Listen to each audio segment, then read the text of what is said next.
What is up, guys? Welcome back this week, Working Class on DeerCast. I think this is episode 80, and my good buddy Shad is joining me via his man cave or garage in Indiana. What's up, brother? How's it going, man? Good. I haven't talked to you in a while. I know. Indiana Deer Turkey Expo, I think, was our last hangs. So it's been a few February. months. Yeah, yeah. So you're due to get So, back in the studio, and hang out with the boys and, do that whole thing. We miss you. for sure. Hopefully with this career change I've recently took on, that I'll have the more free time to do that. So Yeah. yeah, man. I'm looking forward to it. Well, congrats on that. We can cut into that a little bit. So, for everyone that's listening, who, a lot of our buddies and our crew know who you are. You're a great friend of ours that we met through the connection with Joe Humphreys and Big Time, and you just kind of fell in and cut it up right with us. And you're cut from the same cloth as the WCB community is. And you're just a fun dude to BS with. So we're kind of titling this a BS session. And we're going to talk about whatever we want to talk about. That's kind of the fun thing about podcasting. Not every single episode needs to have this like hard set agenda because we're not a freaking late night show. For sure. For sure. So what's new, dude? You changed jobs. So you're like, what, enjoying life now or what? I'm trying to figure out how to do that.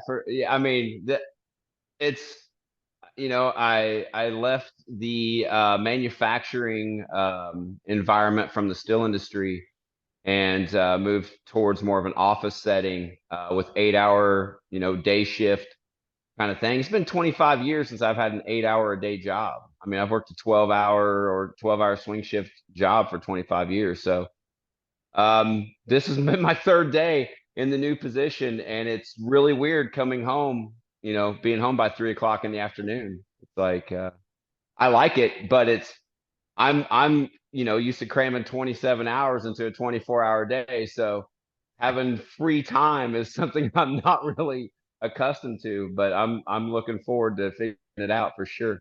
Well, I know a lot of people listening can probably relate. Maybe not a lot, but I know for sure a few people can relate to kind of working a job that takes up. I mean, I don't know. There's probably not a better way to word it. It's like kind of takes up your life a little bit. But if you did it for that long, did you enjoy it? Did you enjoy that other gig or? Um, I didn't hate it, but it was out of necessity. I between my wife and I, we have 5 children, and we've been together for 17 years, and it was very financially lucrative Yeah. to work those hours and to work in that environment. Um, and it just got to a point, my kids are old. I've only got one child living at home now. They're all old and moved out on their own and or older. I'm a grandfather. And basically where this transition stemmed from was when I got sober a couple years ago. Like it was just time for a change. Mm. And this was part of that. And it's really easy to become trapped in a thought process that you have to do something, right? I think anybody who's gone through anything in life can have that kind of understanding. Dude, everybody gets And trapped in that. I don't even think like some people. I think everybody for sure gets trapped in that at some point in their life. for sure, and that's where I'm at. And um, it just got to where I got to think about another 20 years doing this, right? Um, I'll be 48 this year, but people talk about retirement age and stuff like that. It's like I don't know if I can. I'll eat a bullet before I can do this. You know Yeah. what I mean? Do this life for another 20 years, and I don't need to anymore. We are financially okay, and I kind of hinted with this to you at the Deer and Turkey Expo that I was like, I'm going to change. There's going to be some stuff. It just happened to work out where I could stay with my current employer because I've been with this same company for 21 years. I didn't really want to throw that away, but Yeah. I was willing to. I was willing to in order to find that next level of happiness. Um, I was ready to do that, and sacrifices sometimes get made for that stuff. Yeah, yeah. But I had to try. I mean, I had to try this idea that I've been romancing for the last 2 years. I was tired of romancing it. It was time to put some action to it. It's kind of Yeah, like what you did. I can always go back if I don't like this. you can. If the office life isn't for me, if the hours aren't for me, I can always go back. I mean, I work well in a production environment, but Yeah. I have to try, man. Dude, I think a lot So of people like all that stuff is scary. Like everybody has bills, everybody has a family, they have, things they need to pay for. You have responsibility. So like making career moves is scary. yeah, But like I think people forget yeah, you can always go back, especially nowadays.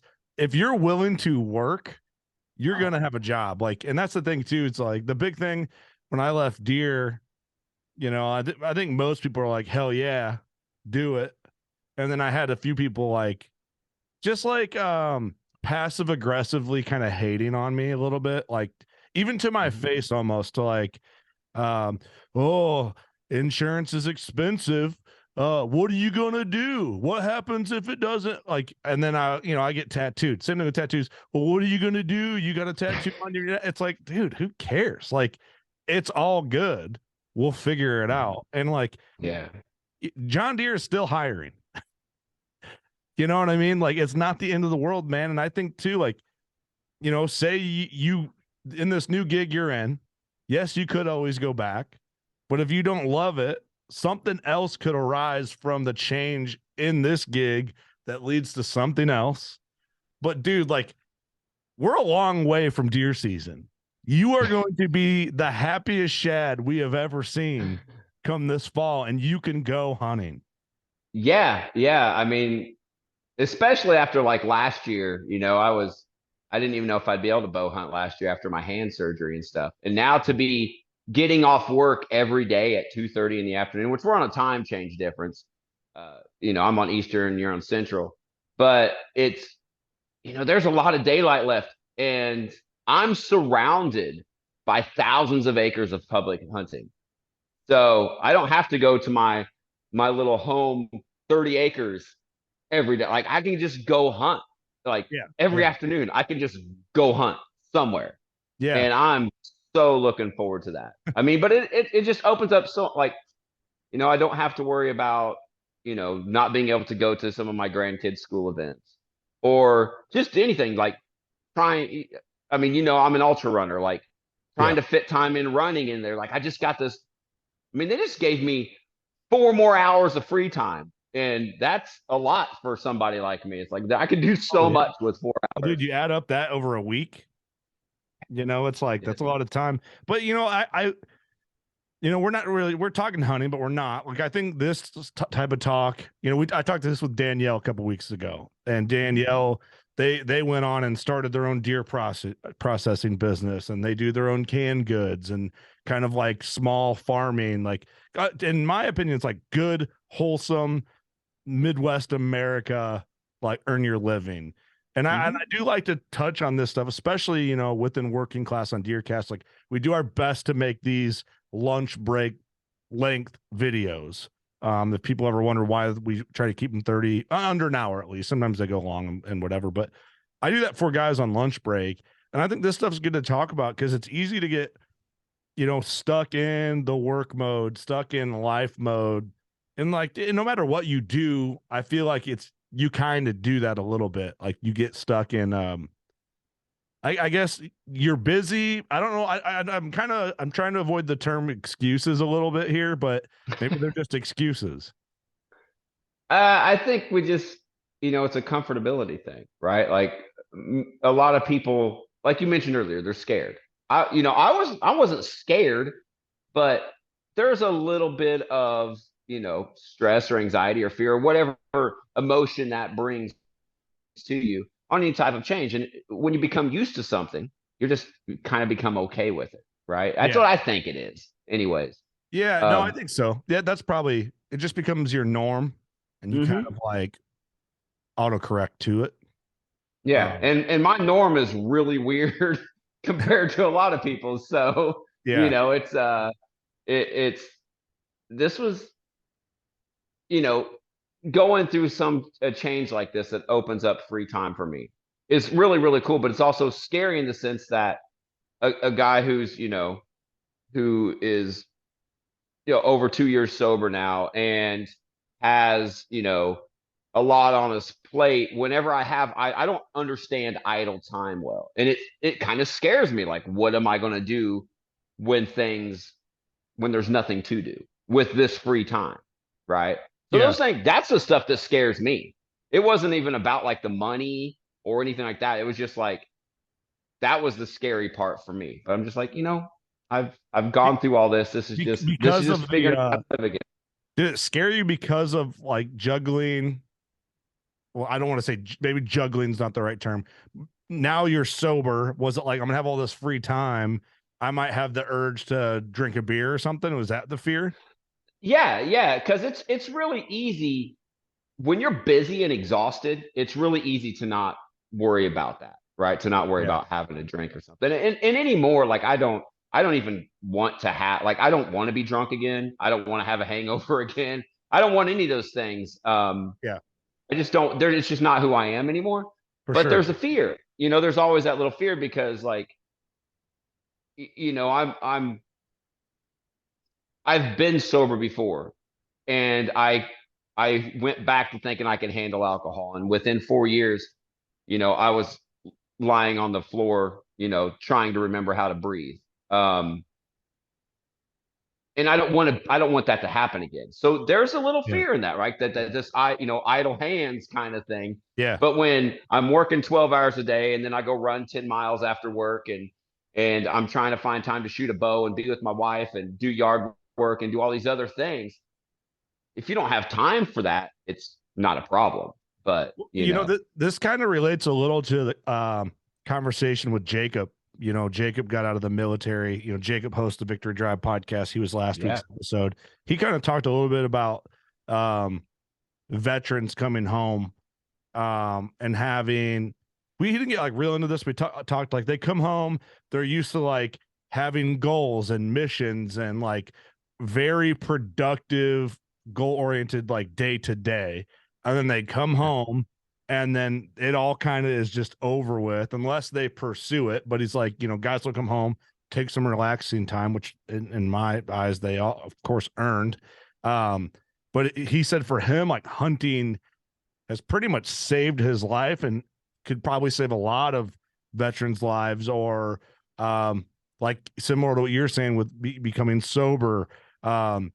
It kind of gives you things to go after. You can set your own goals within it. You can control the parameters of how far you want to get into it. And so it kind of like, and it's not easy. And that's the good thing about it, about hunting. If it was easy, there would be no goals to set and no goals to work for because it would just be you go get it and then it was done. yeah, for So, sure, for sure. so it can apply, I think people that had addiction or just struggled with alcohol, or I mean, it's the same thing. Um, Hunting probably pulls a lot of people out of that or has the potential to.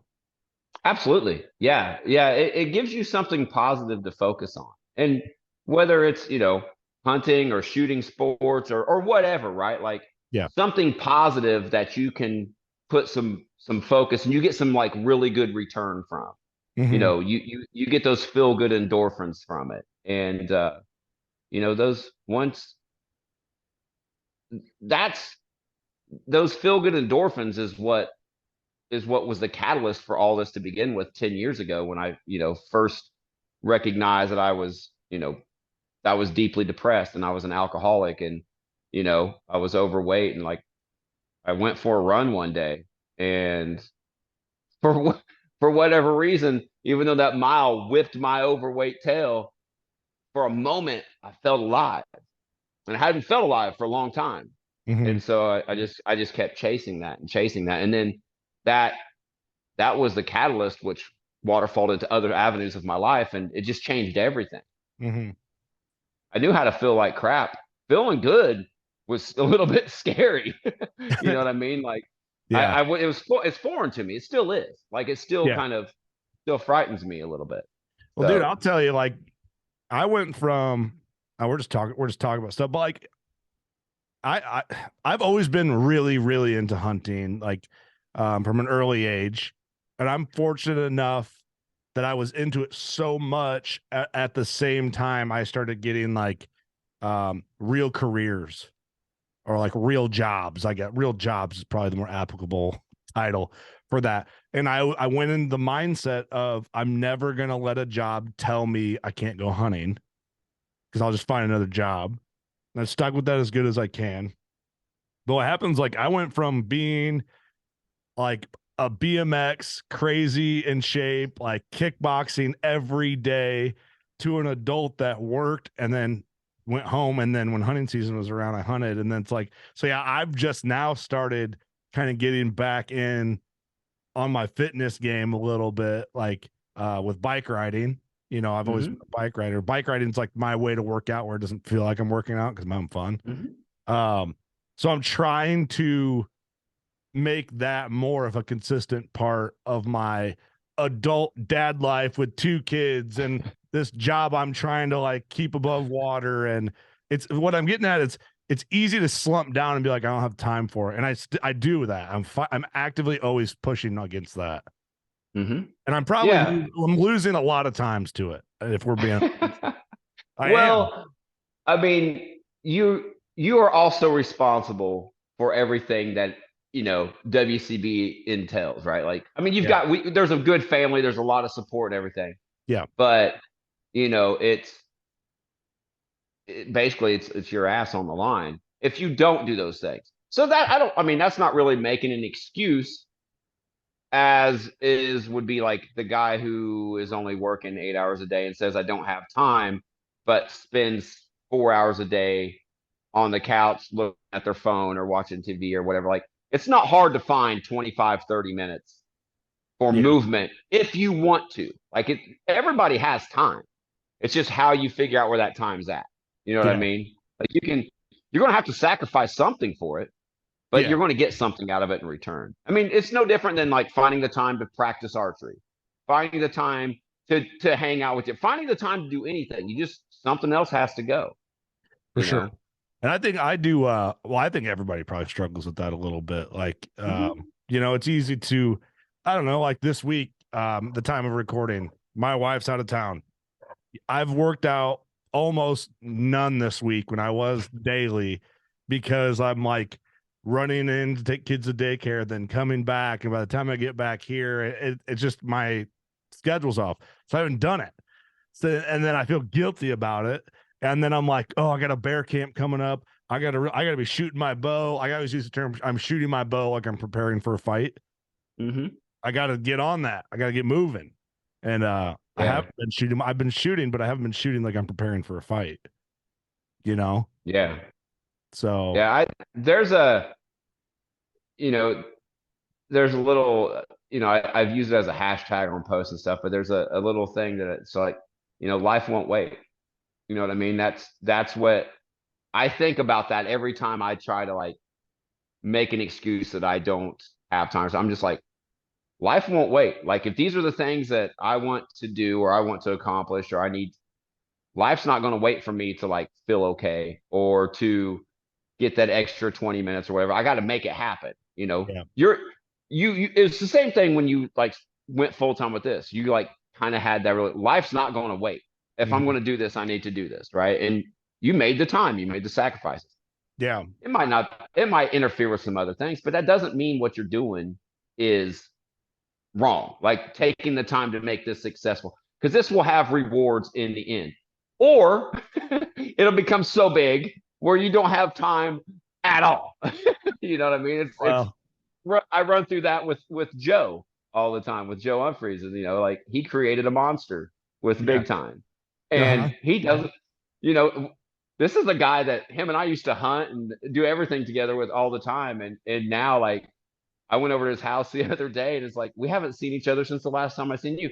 He lives 7 miles from me, but he's just always busy, right? But it's a good busy. He's good busy. It's productive. It's a good busy for sure. It's productive busy. Well, dude, if it wasn't for the podcast and like what we've created with this, and like I don't know how often I'd see Eric or Austin or Doug. Like we might go, it might be Yeah. hunting season before we talk on a regular basis. You Hmm. know what I mean? Like, but we've committed to this, so we're together once a week for a whole night. You know what I mean? Like I know people see like the podcast, it's an hour, 2 hour, 2.5 hours, whatever, but we're in here for a couple hours before, we're in here while we record, we're hanging out in the studio, like we're enjoying what we have here. But the podcast has created like this community, and I think it's healthy because one, it gets us out of this sounds a little messed up. It gets us away from our wives and kids for a night too and spend time together. Like, but in a healthy way. You have to have that. You have to have It's not it doesn't anybody can take anything out of context and make it sound bad, yeah. right? Saying, "Oh, it gives me away from my wife and kids." You don't want to be around your wife and kids. No, not that. But everybody has to recharge in whatever manner that they need, right? Yep. Um, and I have to have that. I have to recharge. The woods is nature is where I recharge at. Mm-hmm. And so hunting seasons are only so long, right? That was what was really cool when I discovered trail running back in 2015. Like, oh, I love the woods. I can do this in the woods. This is really rad because when I'm running trails, it's like I'm free. It's like a little kid again, and you're jumping over logs and crossing streams, and it's like when you're a little kid, you just go play in the woods and go running, and like it's like a playground for me every time I go do it. Yeah. So there's there's comfortability, and that's where I recharge. I mean, I'm draining my battery at the same time. Yeah.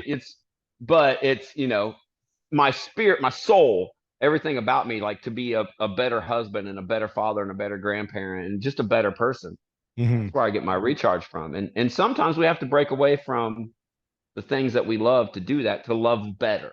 You know what I Oh mean? yeah. Yeah, for sure. That's something like I think you learn more as you have kids and a family, and like it's like, dude, I went on a lot of hunting trips last year. I'm very grateful for all of them. But it's like crazy how much you miss your kids in the middle of it, while you're doing what you want to do, you're doing what you love, but you're like, man, I really want to be at home with my kiddos.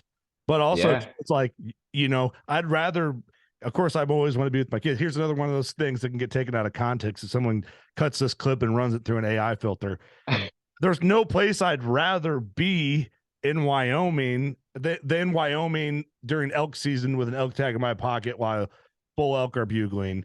I'd love to be at home with my kids, but I don't get to go on my birthday at the beginning of September and chase elk around while elk are bugling. You know what I mean? So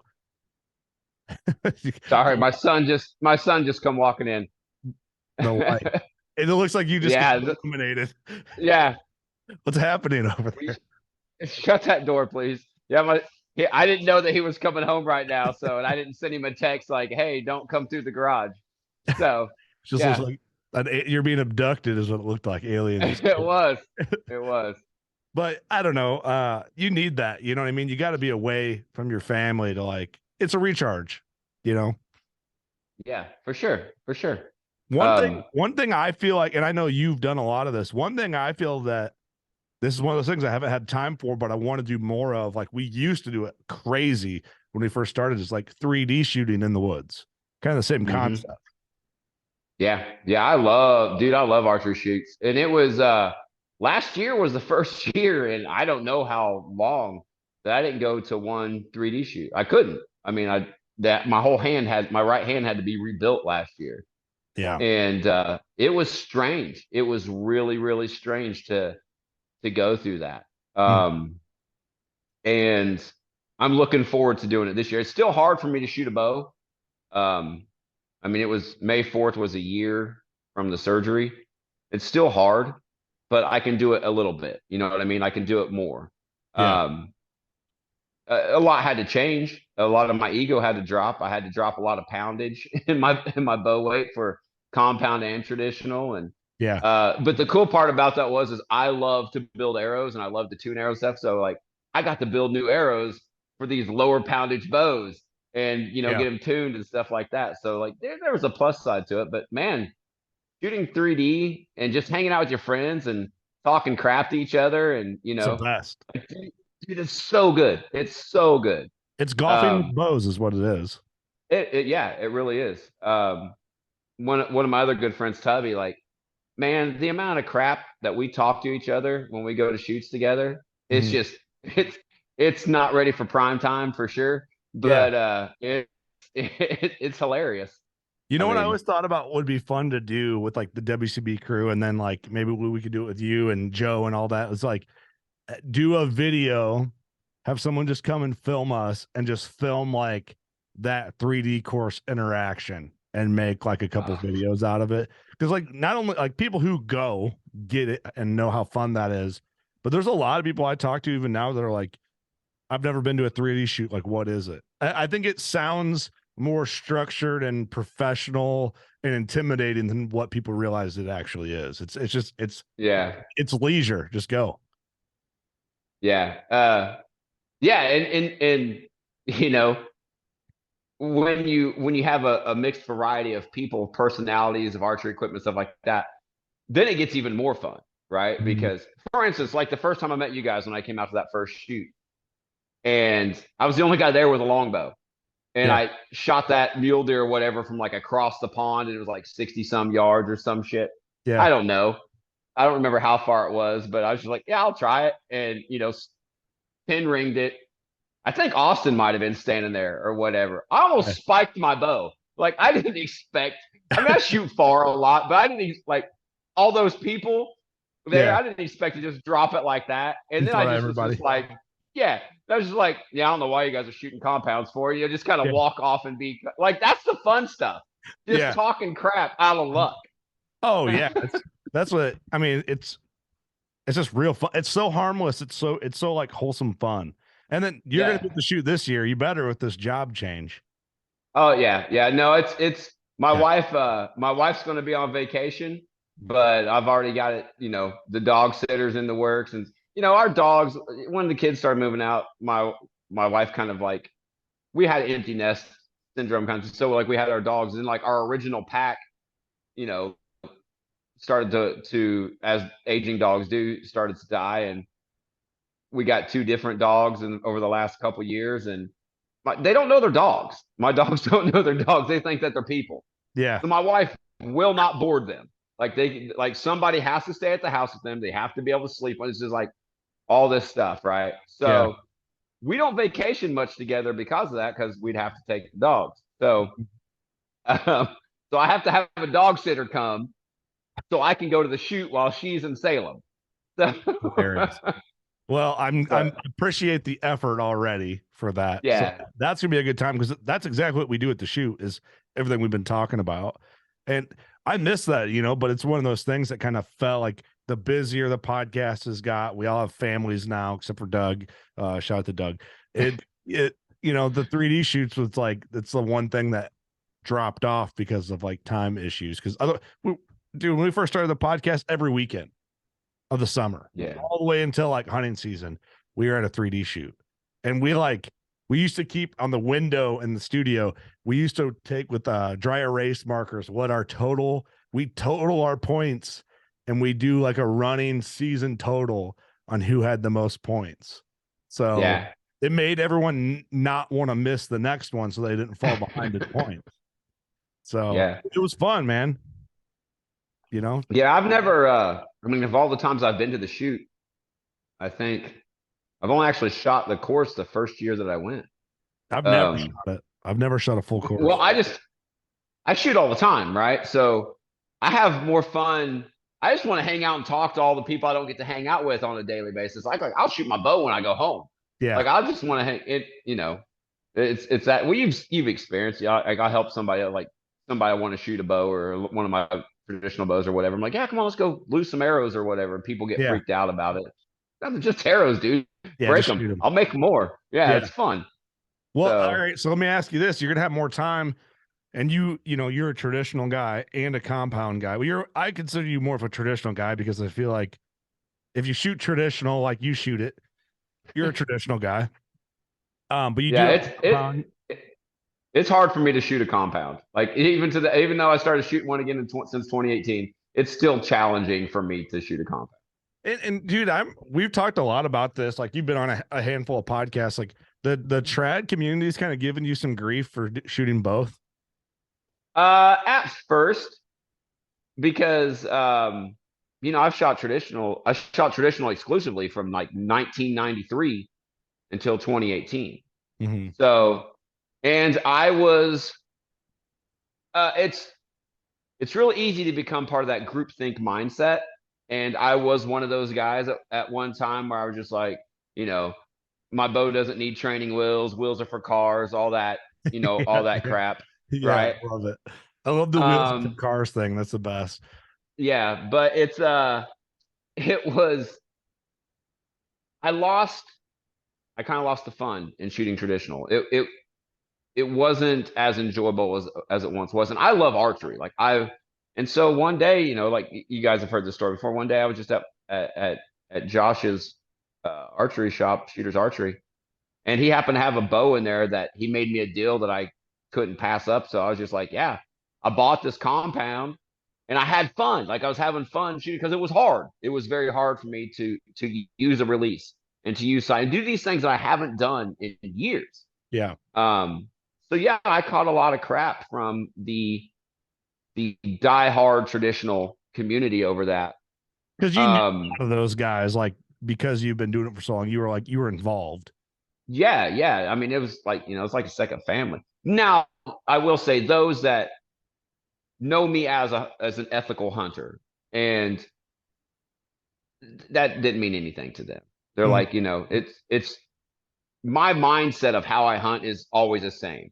It's get close, ethical shots. I don't take chances, you know what I mean? Because things happen. Yep. We've all experienced it bow hunting. Things happen.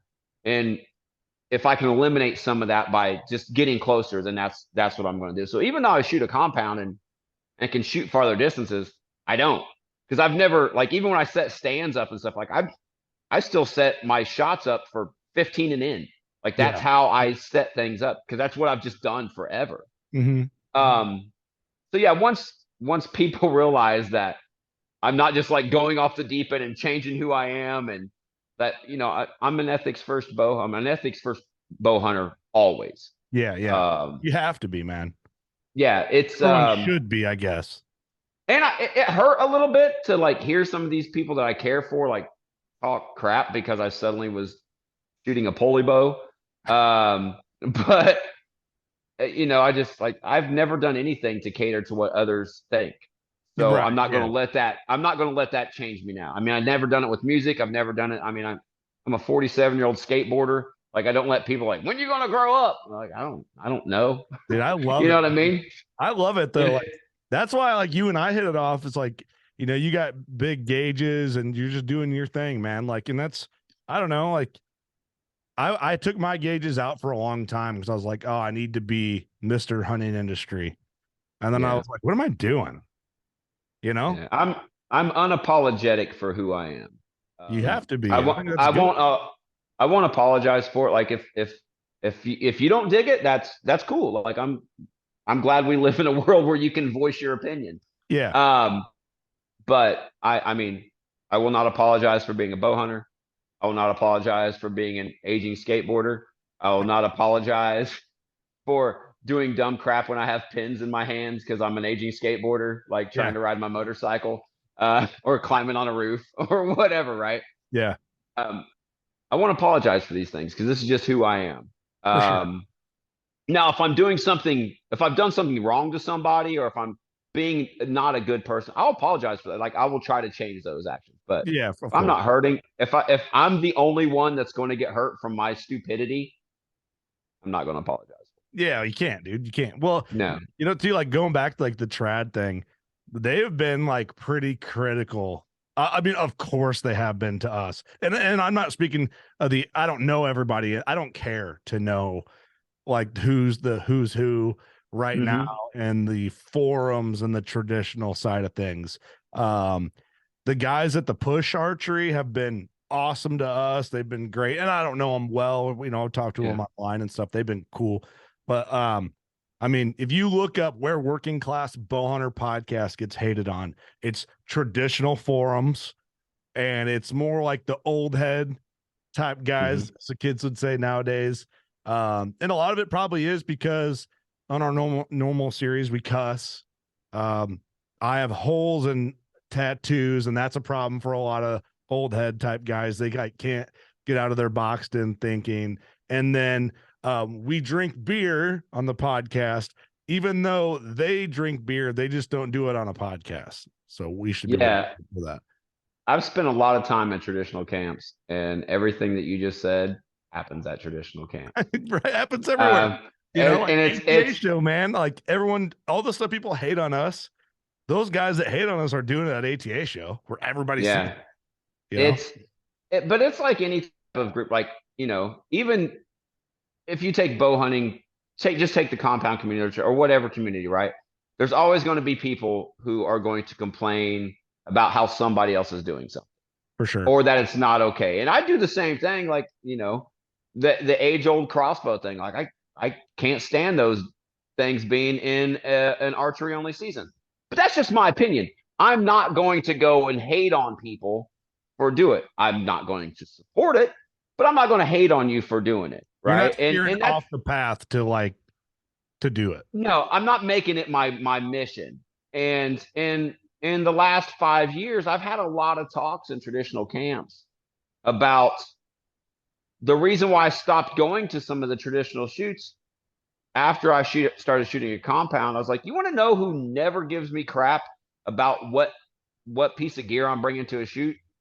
Are people who don't shoot exclusively traditional, right? Like, I can bring a longbow or a recurve to any compound shoot, and nobody flips me crap about it. Most people are interested in it if they don't know about it or whatever.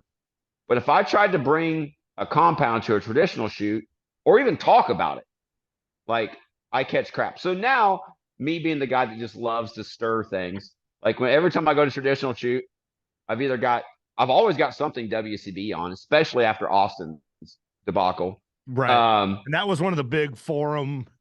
Oh yeah. And of course. Right. And one of the lead ringers of that is, I'm not going to like voice my opinion, but it's expected. Whatever. It's but I'll wear a compound like I'll wear a Matthews hat or an Elite, like I'll wear something just because I want to make people feel uncomfortable about how weird they're being over nothing, right? Like, it's just a weapon, man. And as I say that, I'm also the same guy that when somebody talks about crossbows, I'm like, that doesn't belong here. Yeah. But it's a weapon. It's a very viable weapon. Sure. But I still have my own hangups as well. But I don't know. I don't know if any of that makes any sense. But it does. It for sure does. I want to create good conversations. Like, I want somebody to ask me why I'm doing this or why and like, let's have some good, honest conversations about it. And maybe somewhere along that line, there's some education that can come from it, or just maybe a change of thought. I'm like, okay, I don't have to treat everybody like crap who shoots a compound just because I shoot a longbow or it's so the division is just as bad in the traditional world, right? Like, you've got people who are primitive, who think you should only shoot a bow that you have carved out of a staff, right? And that you are using river cane shafts, and you are either napping your own head or you're forging it out of a piece of metal or whatever, right? Hand-tied feathers, and that's the only way you can shoot archery. And then you've got people who it gets broken down to even like finer tooth subcategories, like and there's arguments and debates. Debating's okay, but arguments, like, just if the way this is just me, man. The way if you're hunting ethically and legally, and you're enjoying it, cheers. You know what I'm saying?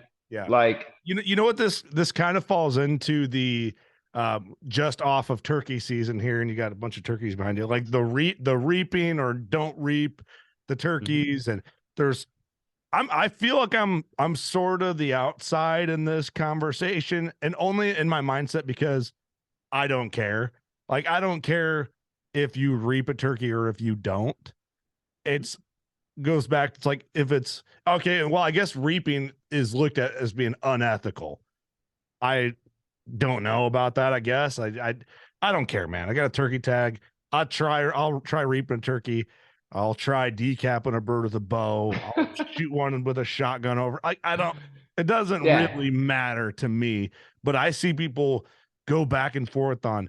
Okay, one, people hate on the reaping thing. Then people hate on using decoys.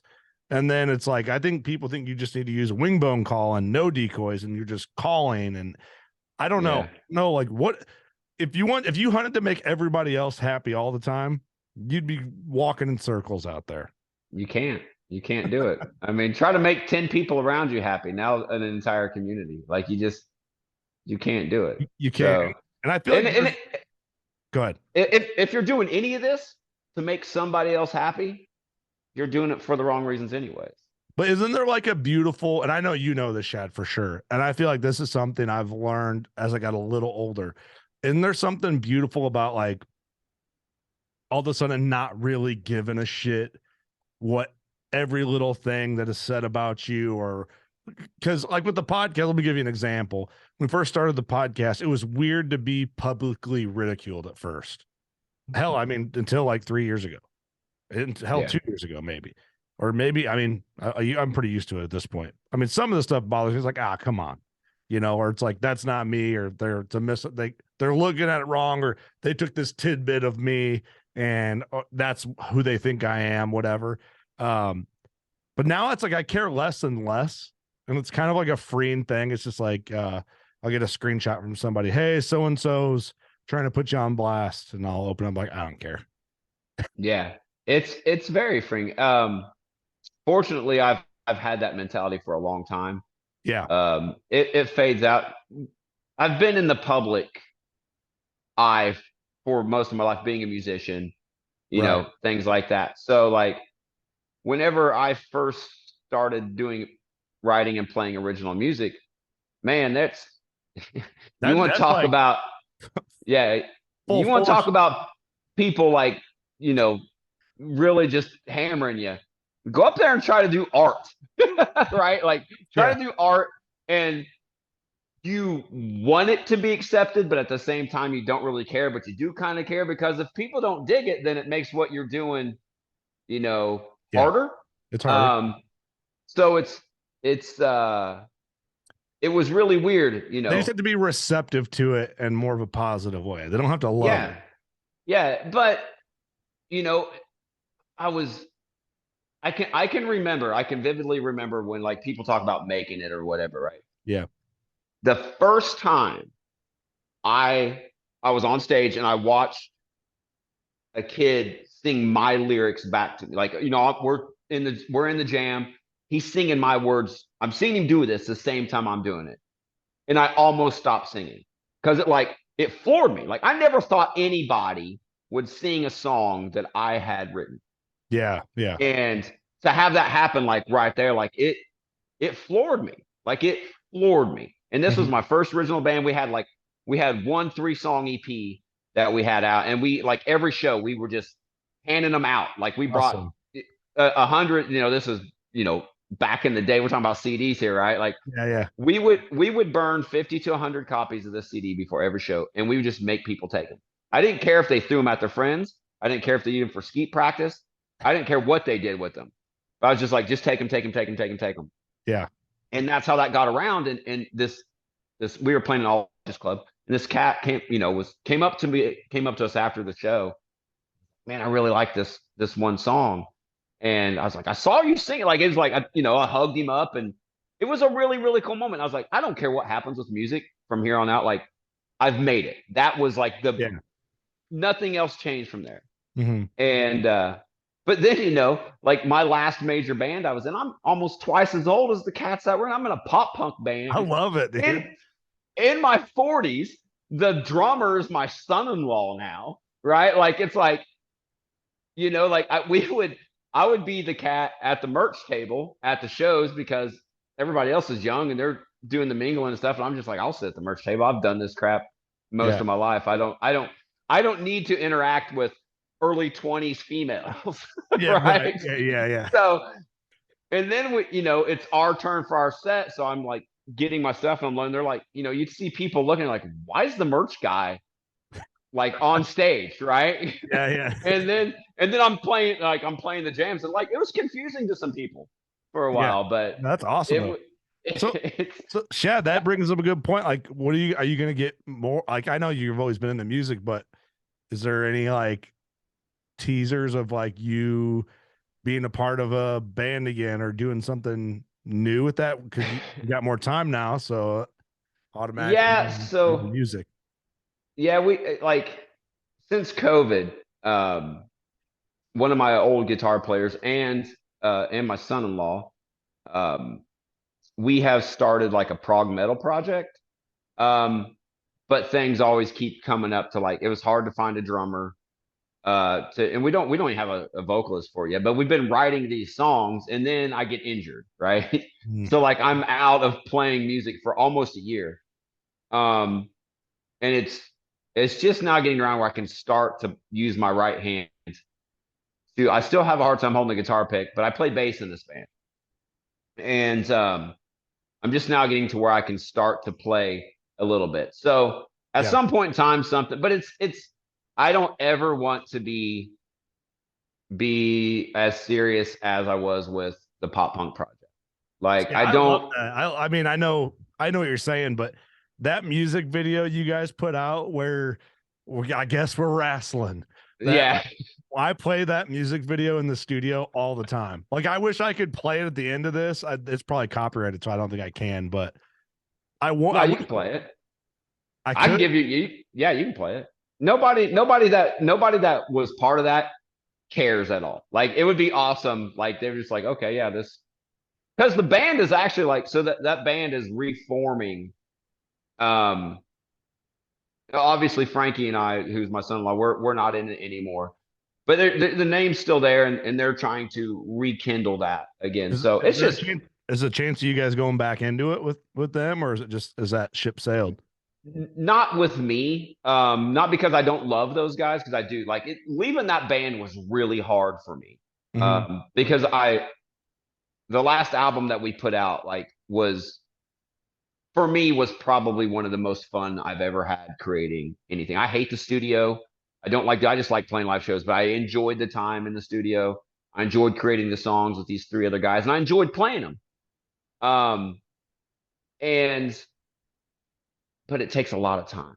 Like Yeah. it takes a lot of time that I'm not willing to give up. Man, just all the practices, all the shows, the times on the road, just all of these things. Like I'm just not in a place in my life where I really want to do that much Yeah. anymore. Like Yeah. I don't mind playing a show a couple times a year, right? But even that, it's a lot of work. It's a lot of work to get like, I don't want to go. I have a very big sense of responsibility. Now, if somebody's paying money to see me play, even Mm-hmm. if it's free, whatever, I want to give them the best that I have.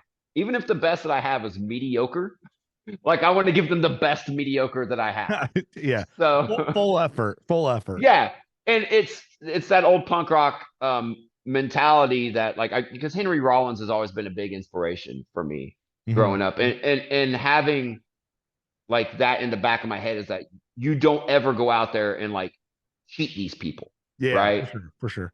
Um, it just takes so much, and I don't know. I haven't been on a stage since 2021. I Mhm. was told that I'm going to get pulled up on stage this summer for a friend's, well, my son-in-law, his old band. They're having a reunion show, and the first time I met him, I actually crashed their set because they were doing a Rage Against the Machine cover. I didn't even know these guys. Like we were playing a festival, and I was all super stoked that they were playing this jam. And I looked at these guys I was like, "Do you know them?" And they're like, "Yeah." I was like, "Will they get pissed if I run up on stage and grab a microphone?" They're like, "No, dude, they'll love it."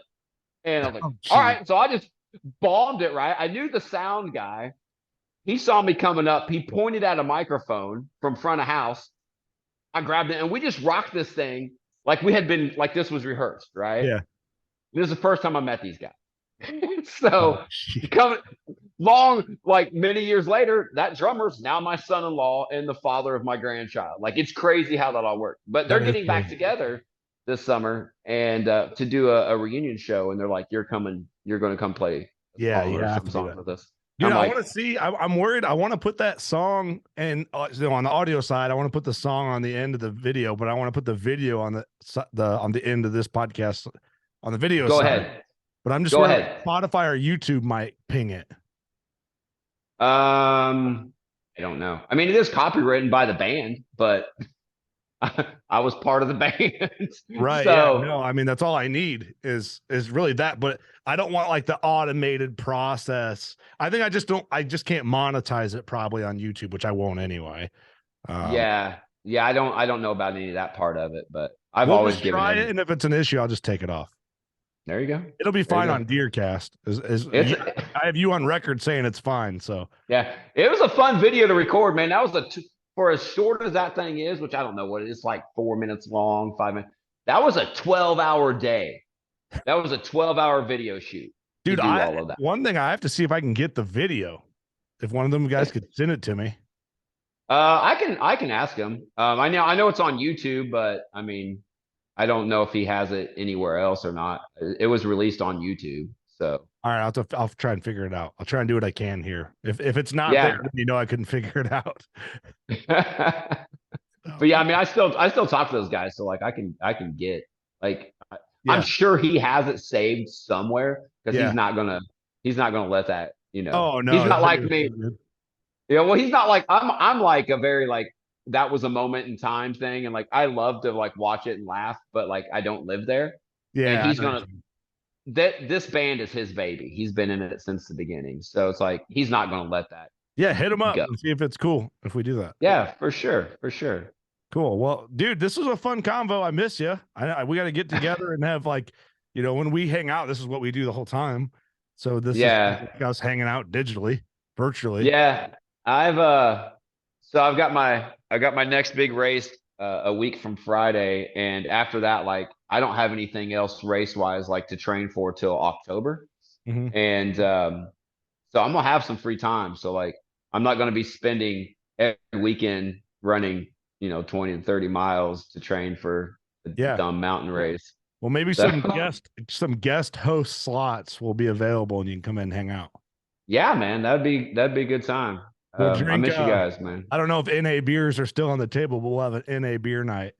I don't drink them like I used to, but I do enjoy some good NA beers, especially when I'm like, that's my big thing with where I want to have a drink at is in those type of environments because I love that like hunting campfire, Yeah.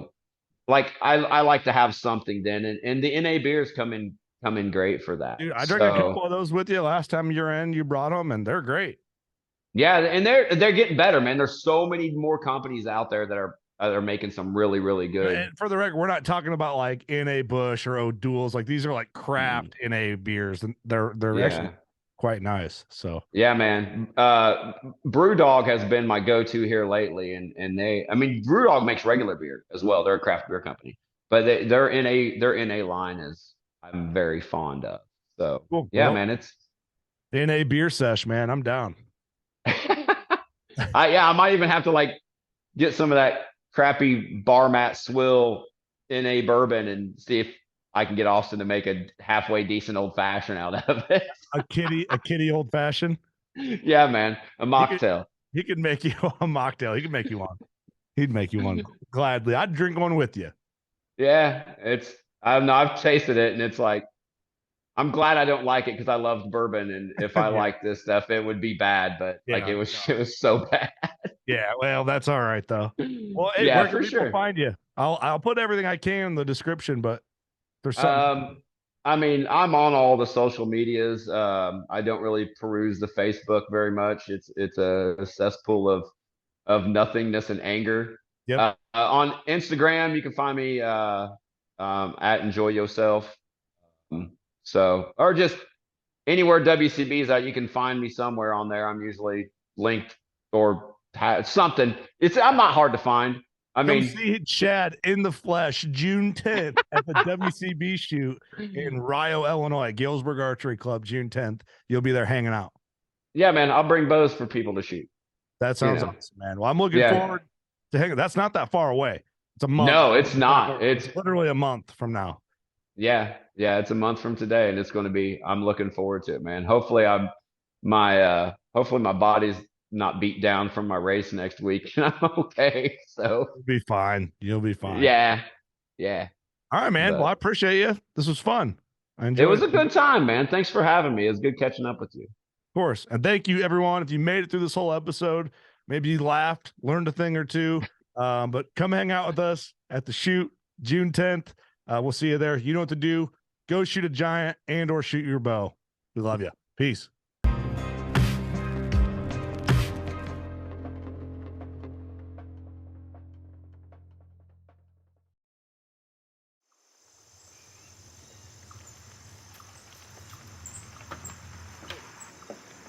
It's gonna start. I'm gonna get it to start.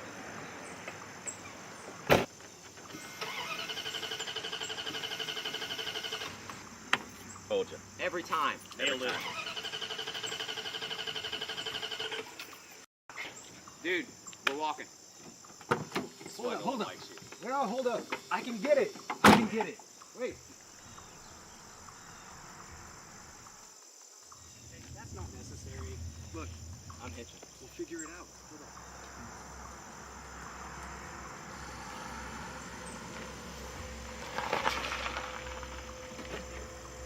Hey, boys.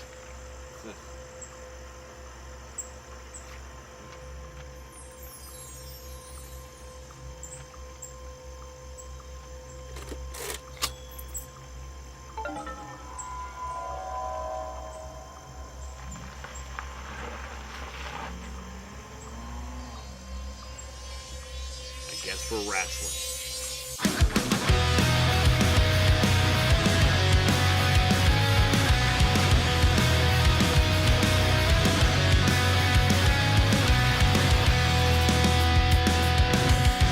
Sick to my stomach chasing your ghost. Use for the dust to settle, I know.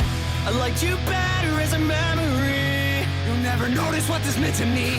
Without the weeds of love that grew me apart, I knew from the start everything I ever knew is much better without you. It's much better without you. And how much better without you. And I still love your day goes well. And I'll never tell how you took me for granted. Losing up, I know so well that you never meant it. Days roll on, been so long since I woke up next to you. Days roll on, been so long. I can say that I missed you.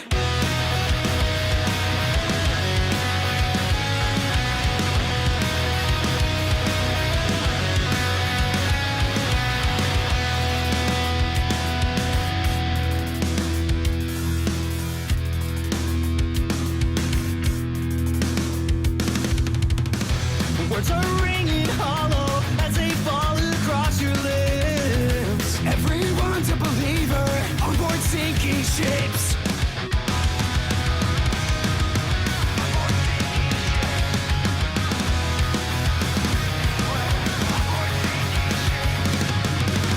And I still love your day goes well. And I'll never tell how you took me for granted. Losing up, I know so well that you never meant it. Days roll on, been so long since I woke up next to you. Days roll on, been so long. I can say that I missed you.